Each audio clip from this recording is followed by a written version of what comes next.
Hey, I'm back with another awesome unboxing video, and last time, if you remember, we took a look at Movie Sonic and Movie Tales from the Sonic the Hedgehog 2 action figure line. Well, today we'll be looking at the second half of the wave, that being Knuckles and Dr. Robotnik.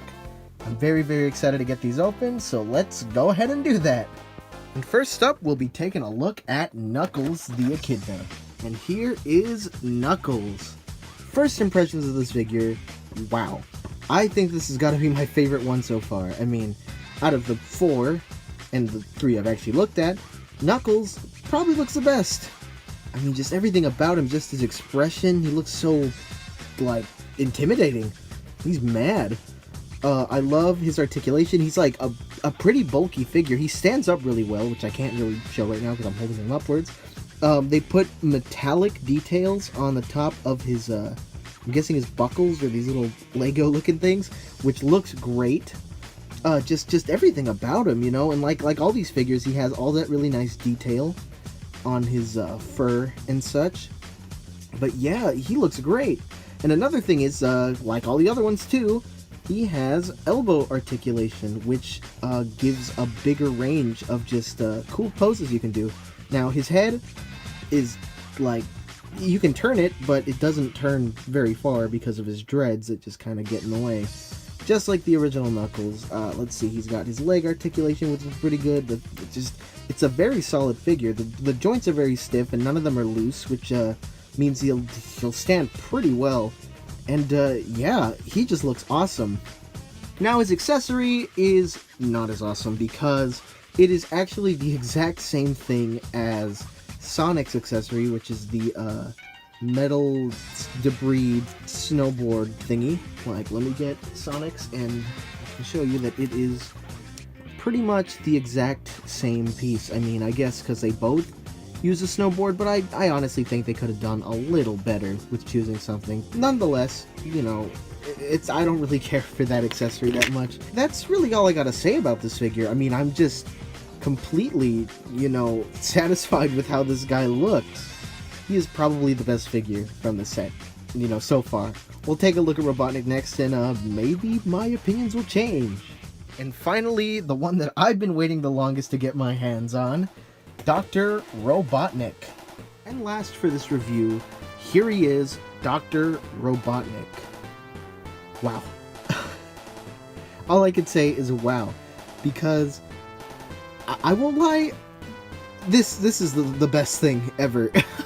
I don't know about you, but the fact that there is a live action, now, you know, in the scope of the whole thing, there is a live action / animated Sonic movie, okay? That's not too surprising, but the fact that there is a human realistic Dr. Robotnik action figure, based on Jim Carrey, by the way, that I'm holding in my hand. This is an actual Jim Carrey as Dr. Robotnik action figure, and I think that is one of the coolest things. This is one of the coolest things that I've ever seen. So, anyways, that's enough gushing about the Jim Carrey Robotnik figure that I think is amazing. Let's just look at his articulation. So first off, he has the same articulation as the others, kinda. So he has elbow joints, but he has like an extra one here, so he can like bend his arm all the way back like this. Like, that's pretty crazy. I've seen it on some figures before, but the fact that it's here is pretty fun. Now, it does make his limbs look very odd when he does this, but still, just extra little articulation here, I don't mind at all, you know. His arms go out, his head turns, his face doesn't actually look that bad. It's got the right paint details where it needs to be. There's a little scuff on the bottom of his lip. I don't really mind that much, but yeah, it's just great. The one thing I really like that is actually amazing is his leg articulation, because not only is it like the same sort of thing that you can do with his arms, as you can see there's like that extra like knee cap thing.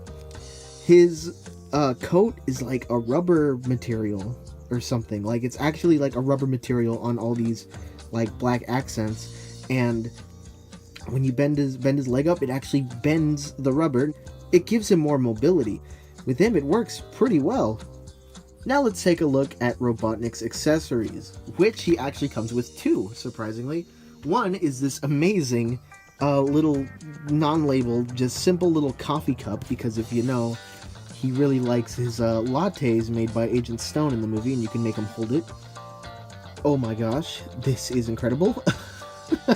And his other accessory is one of the egg robot droids from the first movie, but you can open the individual little, I guess lasers or wings or something, and they do have paint detail, which is pretty cool.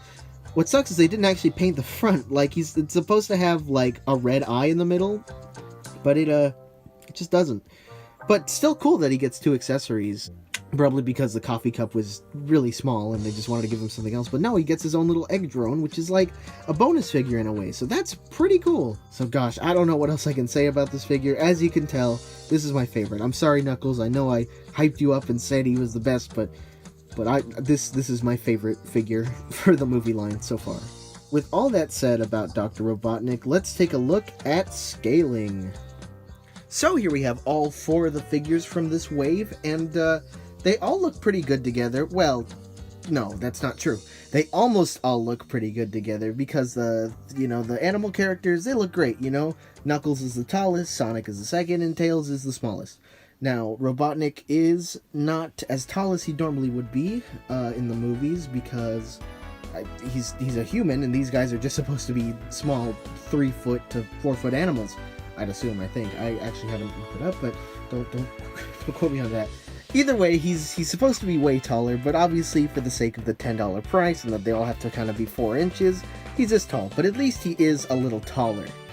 So here is Knuckles and Knuckles, both together, and yeah, movie Knuckles is a little taller than the modern Knuckles, and I think that's alright. They look pretty cool together. And here is what I think is something I've been waiting to finally create, is this nice little scene of the 3 Eggmen, or 3 Robotniks, just all together, and they look amazing. Like, I just think he looks so out of place. It's funny because they're all the same character.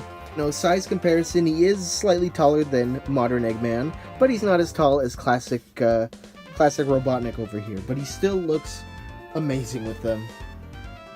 And here is another little scene of all the Sonics versus all the Eggmen. And here's just the 3 Tails just hanging out, I guess, talking about how there's 3 Sonics or something. And here's Knuckles and Knuckles getting ready to fight, or they are fighting, or something.